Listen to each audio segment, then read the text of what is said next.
నమస్తే, నేను Kavitha. Welcome to I dream.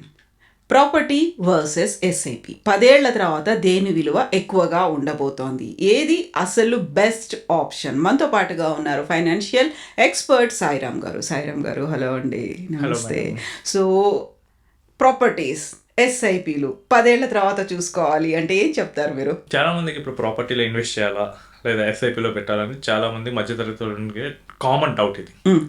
So ఏమనుకుంటారంటే వడ్డీ రేట్లు పెరుగుతున్నాయి, ఇప్పుడే కొనేస్తే బెటర్ కదా. నెక్స్ట్ ఎస్ఐపి అంటే మార్కెట్లో పెడితే అప్ అండ్ డౌన్ అవ్వచ్చు. సో ఇప్పుడు నా దగ్గర క్యాష్ ఉన్నాయి, ఏది ఇన్వెస్ట్ చేయాలి? సో ఈ డౌట్ అనేది, ఈ భయాలు అనేది చాలా మంది కామన్గా వస్తుంటాయండి. సో ఒకసారి డీటెయిల్గా మనం చూద్దాం. సో ఫస్ట్ అసలు ముందు ప్రాపర్టీ కొంటుంటే ఏంటి, లేదా ఇల్లు కొంటుంటే. సో వీటిని ఏంటంటే ఇది ఒక టాంజిబుల్ అసెట్గా చూస్తారు చాలామంది. టాంజిబుల్ అంటే నేను ఫీల్ అవ్వగలను, నాకు ల్యాండ్ ఉంది లేకపోతే హౌస్ ఉంది, నేను చూడగలను, అక్కడికి వెళ్ళి ఫిజికల్గా కనిపిస్తుంది, నేను అక్కడికి వెళ్ళి అనుభవించగలను దాన్ని. సో ఎవరైతే టాంజిబుల్ వాటిని చూస్తారో చాలా సేఫ్ అని ఫీల్ అవుతారు. అండ్ మెంటల్గా దానికి కొంచెం పీస్ కూడా ఉంటుంది. ఓకే, ఇది నాది, ఎక్కడికి పోదు, ఇదేమి రేపటికి రేపు మారిపోయేది కాదు అనేది ఫీల్ అవుతుంటారు. ఫర్ ఎగ్జాంపుల్ ఒక 10 years బ్యాక్ ఒక 40 lakhs పెట్టి ఒక ఫ్లాట్ కొన్నారు. ఇప్పుడు చూస్తే దాని వాల్యూ అట్లీస్ట్ 1 crore అవ్వచ్చు. అట్లీస్ట్ డబుల్ అయితే అవుతుంది, డబుల్ కన్నా ఎక్కువ అవుతుంది. కాబట్టి 10 years property rates at least 1 crore అనేది అవుతుంది. కానీ చాలామంది మిస్టేక్ చేసే థింగ్ ఏంటంటే దానికి లిక్విడిటీ ఎంత, దాని మీద మనం పెట్టిన ఖర్చు ఎంత, మెయింటెనెన్స్ ఎంత, దాని మీద ఒకవేళ మనం లోన్ తీసుకుంటే పెట్టిన ఇంట్రెస్ట్ కాస్ట్ ఎంత, వీటన్నిటిని కంప్లీట్గా ఇగ్నోర్ చేస్తారు. ప్రాపర్టీ ఏదైనా ఇన్వెస్ట్మెంట్గా చూసుకుంటే కనుక ఈ కాస్ట్లన్నింటినీ మనం యాడ్ చేయాల్సి వస్తుంది. చాలామంది చేసే మిస్టేక్ ఏంటంటే, నేను అప్పుడు ఒక ఇల్లు కొన్నాను ఒక 40 lakhsకి, బట్ అది లోన్లో కొన్నాను, దానికి ఎంత ఇంట్రెస్ట్ కట్టాను, మెయింటెనెన్స్ ఎంత చేశాను. అపార్ట్మెంట్స్లో అయితే మెయింటెనెన్స్ తీసుకుంటాను, ఇండివిజువల్ అయితే ఇంట్లో చిన్న చిన్న మైనర్ రిపేర్స్ ఉండొచ్చు, వీటన్నిటికి ఎంత. నెక్స్ట్ ప్రాపర్టీ ట్యాక్స్ ఎంత కట్టాను, మున్సిపల్ ట్యాక్స్ ఎంత కట్టాను. సో వీటన్నిటిని మనం క్యాలిక్యులేట్ చేసుకోవాలి. వీటన్నిటిని క్యాలిక్యులేట్ చేసిన తర్వాత ఇవన్నీ మైనస్ చేస్తేనే మనకి రిటర్న్ అనేది మనకి తెలుస్తుంది. సో ఎస్ఐపిలు అంటే ఏంటి అసలు యాక్చువల్గా? ఓకే, ఎస్ఐపి అంటే సిస్టమాటిక్ ఇన్వెస్ట్మెంట్ ప్లాన్ అండి. సో ఇది ప్రతి నెల ఒక ఫిక్స్డ్ అమౌంట్, అయితే ఒక 5,000 నెల మనం మ్యూచువల్ ఫండ్లో ఇన్వెస్ట్ చేస్తూ ఉంటే దాన్ని ఎస్ఐపి అంటాం. ఇదేంటంటే మనం ఈ మనీని ఒక కంపెనీలోనే వెళ్ళదు, స్టాక్ మార్కెట్లో. ఒక మ్యూచువల్ ఫండ్ కనీసం 50 నుంచి 70 కంపెనీస్లో ఇన్వెస్ట్ చేస్తుంది. మీరు 5,000 పెడితే 5,000 అనేది 50 నుంచి 70 కంపెనీల షేర్ తీసుకుంటుంది. సో మార్కెట్లో ఒక కంపెనీ పోవచ్చు, బట్ 50 to 70 టాప్ కంపెనీస్ ఒకేసారి అయితే పడవు కదండి. సో మనకేంటంటే డైవర్సిఫైడ్ ఉంటుంది అక్కడ, రిస్క్ అనేది కొంచెం తగ్గుతుంది. ఫర్ ఎగ్జాంపుల్ మీరు కనుక ఒక 5,000 రూపీస్ చొప్పున ఎవ్రీ మంత్ మీరు ఇన్వెస్ట్ చేసుకుంటూ వెళ్తే ఒక 10 yearsలో మీరు 6 lakhs ఇన్వెస్ట్ చేస్తారు. But at the end of the 10th year మీకు 12 to 15 lakhs వస్తాయి, అస్యూమింగ్ ఒక 12% నుంచి 15% రిటర్న్ చూస్తే.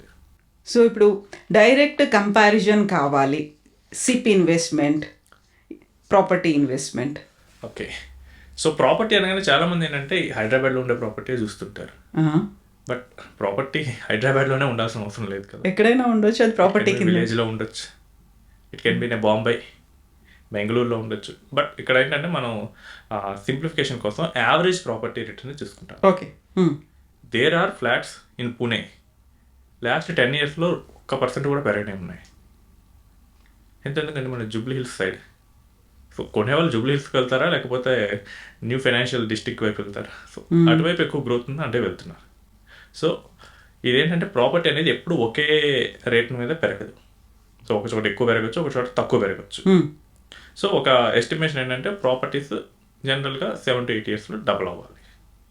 ఒక ఎగ్జాంపుల్ ఏంటంటే ఒక 10 years బ్యాక్ ఒక పర్సన్ 40 lakhs పెట్టి ఒక ఫ్లాట్ తీసుకున్నారు. ఆయన డౌన్ పేమెంట్ కింద ఒక 10 lakhs పే చేసాడు. ఇప్పుడు బ్యాంక్ లోన్ అయితే రిమైనింగ్ 30 lakhsకి వెళ్ళాల్సి వస్తుంది. ఇప్పుడు ఏంటంటే ఆఫ్టర్ 10 years ప్రాపర్టీ డబుల్ అయింది అనుకుందాం. సో డబుల్ అయితే కనుక ఒక 40 కాస్త 80 అవుతుంది. నెక్స్ట్ ఆయనకైనా మొత్తం ఖర్చు ఎంత, డౌన్ పేమెంట్ కింద 10 lakhs పెట్టాడు. నెక్స్ట్ ఈఎంఐ ఎంత కట్టాడు, ఆల్మోస్ట్ ఒక 36 lakhs ఈ 10 yearsలో ఈఎంఐ కడతాడు. సో టోటల్ ఎంత, 46 lakhs అయింది. సో ఇప్పుడు ఏంటంటే మన 80 lakhs మైనస్ ఈ 46 lakhs అంటే 34 lakhs అవుతుంది. బట్ ఇంకా ఇందులో ఖర్చులు ఉంటాయి, మెయింటెనెన్స్ కాస్ట్, ఒకవేళ ఇంకా లోపల ఏమైనా అప్గ్రేడేషన్స్ చేసిన చిన్న చిన్న రిపేర్స్ వచ్చిన మనం కట్టే ట్యాక్సులు ఇవన్నీ తగ్గించాల్సి వస్తుంది. బట్ సింప్లిసిటీ పర్పస్ వాటన్నిటిని మనం రిమూవ్ చేస్తాం. సో రిమూవ్ చేసినప్పుడు మనం 80 lakhs ప్రాపర్టీ ఈరోజు 34 lakhs మనకి ప్రాఫిట్ ఇచ్చినట్లు. నెక్స్ట్ ఎస్ఐపి అయితే ఒక పర్సన్ నెల 30,000 ఇన్వెస్ట్ చేశాడు. So 30,000 per month for 10 years invest చేశాడు. 12% రిటర్న్ వచ్చింది, మనకి 70 lakhs వస్తుంది. సో ఇక్కడ ఏంటంటే మనకి మెయింటెనెన్స్ అవసరం లేదు ఎస్ఐపి మీద, ఆటోమేటిక్గా అదే చేసుకుంటూ ఉంటుంది. Next tax efficient. So equities 12.5% tax పడుతుంది, real estate 20% with indexation benefit tax పడుతుంది.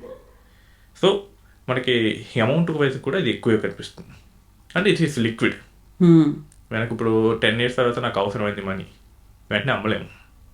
ఎస్ఐపి అయితే కనుక హైలీ లిక్విడ్. ఏంటంటే మనకి మ్యూచువల్ ఫండ్స్ మనకి అమౌంట్ ఈజీగా ఇచ్చేస్తుంటాయి. కాకపోతే ఇల్లు అనగానే ఒక ఫిజికల్ సెక్యూరిటీ కింద కనిపిస్తుంది, ఎదురుగా ఉంది, మనకు ఒక భయం లేదు అనేది. బట్ ఎస్ఐపికి సంబంధించి చూస్తే అది ఒక ప్రమాదకరం అనేటువంటి ఒక భావన ఉంది కదా.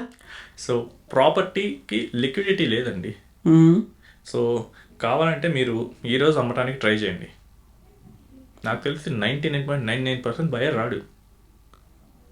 కానీ మీరు ఎస్ఐపిలో ఉన్న అమౌంట్ని లిక్విడిటీ కోసం ఈజీగా ఇచ్చేస్తే కనుక 2 working daysలో వస్తాయి. ఓకే, ఇమ్మీడియట్ ట్రాన్సాక్షన్స్ అనేవి ఉంటాయి. ఈవెన్ కొన్ని liquid mutual funds within hour మీకు ఇచ్చేస్తారు. అండ్ ఇన్ కేస్ మీకు లోన్ అగైనెస్ట్ మ్యూచువల్ ఫండ్ కూడా ఉంది, అవి కనుక తీసుకుంటే మీకు విత్ ఇన్ హవర్ కూడా వచ్చేస్తాయి. టోటల్ అమౌంట్ మీద 40% వరకు మీకు ఇస్తారు ఈక్విటీస్లో అయితే. అండ్ మనకి ప్రాపర్టీస్కి వచ్చేసరికి మనం అమ్మాలనుకున్నప్పుడు కొనేవాళ్ళు ఉండాలండి. కొన్నిసార్లు నెలలు పట్టవచ్చు ఆ ప్రాపర్టీని సేల్ చేయడానికి. ఈవెన్ నా దగ్గరకు వచ్చే వాళ్ళు ఏంటంటే నేను 2 years నుంచి చూస్తున్నా, 3 years నుంచి చేస్తున్నా, బట్ ఆ ప్రాపర్టీ సేల్ అవ్వట్లేదు అని చెప్తున్నారు. అంటే సరైన బయ్యర్ లేకపోతే కనుక సేఫ్గానే ఉంది, బట్ నాకెందుకు ఉపయోగపడుతుంది కదా అది. అండ్ రిస్క్ అనేది రియల్ ఎస్టేట్లో కూడా ఉంటుందండి. మనకి కోవిడ్ టైంలో రియల్ ఎస్టేట్ ఏమన్నా బాగా పెరిగిందా? అసలు కొనేవాడు లేడు అప్పుడు.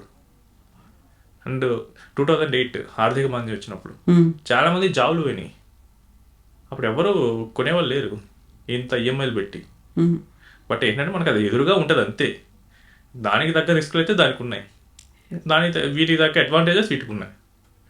ఒకటి ఏంటంటే మనం ఉండటానికైతే అసలు ఏం చూడక్కర్లేదు. బట్ ఇన్వెస్ట్మెంట్గా చూసేటప్పుడు అయితే మనం లిక్విడిటీ రిస్క్ చూసుకోవాలి. నెక్స్ట్ అది ఏ విధంగా మనకి అవసరానికి ఉపయోగపడుతుంది, వీటన్నిటిని మనం చూసుకోవాల్సి వస్తుంది. సో యూజువల్గా ఒక ఫైనాన్షియల్ డెసిషన్ ఏదైనా తీసుకోవాలి అనుకున్నారనుకోండి, మన దగ్గర ఎమోషనల్గా కూడా దానికి అటాచ్ అయ్యి ఉంటారు, బోల్డ్ నిర్ణయాలు తీసుకుంటారు. మీరేం సజెస్ట్ చేస్తారు? సో మనం కన్సంప్షన్ కోసం తీసుకునేటప్పుడు అయితేనండి ఎమోషన్స్ పెట్టుకోవచ్చు. ఇప్పుడైనా దాన్ని వాడతాను, నేను ఉండటానికి చేస్తాను. సో అప్పుడు మన ఎమోషన్స్ 100% మనం పెట్టవచ్చు. బట్ యాజ్ అన్ ఇన్వెస్ట్మెంట్ అయితే కనుక మన ఎమోషన్స్ని తగ్గించుకొని లాజికల్గా ఆలోచించడమే కరెక్ట్. ఎట్ ద ఎండ్ మనకి మనీ కోసమే కదా ఇన్వెస్ట్మెంట్ చేసేది. సో అప్పుడు కనుక మనం ఎమోషన్ పెడితే కనుక రాంగ్ వెళ్ళే ఛాన్సెస్ చాలా ఉంటాయి. సో ఇప్పుడు ఇల్లు ఉండాలి, అందరూ కొంటున్నారు, నా చుట్టుపక్కల వాళ్ళు అందరూ కొంటున్నారు, అది ఎమోషన్. ఎందుకంటే ఫస్ట్ హౌస్. బట్ ఆల్రెడీ నాకు ఫస్ట్ హౌస్ ఉంది, అకౌంట్లో ఒక 50 లక్షలు ఉన్నాయి, ఏం చేయాలో అర్థం కావట్లేదు, దేని మీద ఇన్వెస్ట్ చేయాలి, అప్పుడు ఇన్వెస్ట్మెంట్ అవుతుంది అది. సో అది ఇన్వెస్ట్మెంట్ రూల్స్ అన్నిటికీ లోబడి ఉండాల్సి వస్తుంది. నాకు ఎక్కడ ఎక్కువ రిటర్న్ వస్తుంది, ఎంత సేఫ్టీగా వస్తుంది ఆ రిటర్న్, వీటన్నిటిని చూసుకోవాల్సి వస్తుంది. ఇంకోటి ఏంటంటే మీరు ప్రాపర్టీ కొంటారు, దాన్ని రెండో దాంట్లో మీరైతే ఉండలేరు కదా. సో రెంట్కే కదా ఇవ్వాల్సింది. రేపు టెనెంట్ సరిగ్గా చూసుకోకపోతే, నేను లింక్డ్ఇన్లో ఒక ఆర్టికల్ చూశాను. సో బెంగళూరులో ఒక టెనెంట్ అద్దెకిస్తే ఆయన ఇంటిని ఎంత డ్యామేజ్ చేశాడంటే 10 లక్షలు అయిందండి తిరిగి ఆ ఓనర్ రిపేర్స్ చేసుకోవడానికి. అసలు దాన్ని అసెస్మెంట్ ఒక ప్రొఫెషనల్ ఏజెన్సీ పెట్టి చేయించాడు, వాళ్ళు ఒక 50,000 ఛార్జ్ చేశారు. సో ఇలాంటి వాళ్ళు కూడా ఉంటారు. సో టెనెంట్ ఒకవేళ మంచోడు కాకపోతే ఏంటి, సో ఇవి కూడా చూసుకోవాల్సి వస్తుంది. అండ్ ఒకవేళ అది కనుక ప్లాట్ అయింది అనుకోండి, రేటు పెరుగుతుంది అనుకోండి, దాన్ని ఎవరో ఒకరు కబ్జా చేయడానికైనా ట్రై చేయొచ్చు. అండ్ ఇంకోటి ఏంటంటే చాలామంది చేస్తున్న మిస్టేక్స్ ఏంటంటే వాళ్ళ పిల్లలు ఎక్కడ ఉంటారో తెలియదు. వీళ్ళు ఏంటంటే ఎక్కడ పడితే అక్కడ ప్రాపర్టీస్ కొనేస్తారు. ఇప్పుడు పిల్లలు కనుక ఫారెన్లో కంట్రీస్లో సెటిల్ అయ్యారు, ఇవేంటంటే ప్రాపర్టీస్ బాగా పెరుగుతాయి, లాజికల్గా కాకుండా ఎమోషనల్గా వెళ్ళి కొనేసారు. సో నాకు చాలా ప్రాపర్టీస్ ఉంటే నేను గొప్ప అనిపించుకోండి. ఇప్పుడు అవి కనుక ఎక్కడ పడితే అక్కడ ఉంటే, ఈ పిల్లలు కనుక ఇక్కడ లేరు, ద మూమెంట్ వీళ్ళు కనుక ఓల్డ్ ఏజ్కి వెళ్ళారంటే అవి ఎంత బర్డెన్ అవుతుంది. మానిటర్ ఎవరు చేయాలి? వీటిని కంటిన్యూస్గా మానిటర్ చేయకపోతే కనుక ఎవరో ఒకరు దాని మీద కన్నేసే అవకాశం ఉంటుంది. సో ఏ ఫినాన్షియల్ అసెట్స్ అయితే ఈ ప్రాబ్లం ఉండదు, మీ అకౌంట్లోనే ఉంటాయి, ఎక్కడికి పోయే అవకాశం అనేది ఉండదు. సో ఫైనల్గా ఏంటంటే ఇల్లు మీరు ఉండటానికైతే కొనండి, వేరే వాళ్ళు ఉండటానికి రెంట్కి ఇవ్వడానికి దానికైతే కనుక యాజ్ అన్ ఇన్వెస్ట్మెంట్గా అప్లై అవుతుంది. సో దానికన్నా మనకి కావాలంటే కమర్షియల్ లీజ్కి ఇవ్వచ్చు. యా, సో కమర్షియల్ స్పేసెస్ ఉంటాయి, అక్కడ కూడా మీరు కంపెనీస్కి రెంట్కి ఇవ్వచ్చు. సో అవి ఇంకా బెటర్. బట్ ఆ హౌస్ కానీ ప్లాట్స్, ఓపెన్ ప్లాట్స్ కానీ అవి డేంజరస్ అవుతాయి. సో మీకు కనుక అగ్రెసివ్ గ్రోత్ కావాలి, అమౌంట్ బాగా పెరగాలి మీ కార్పస్ అయితే కనుక you can compare and SIP. Yes అండి. థ్యాంక్ యూ సాయిరామ్ గారు.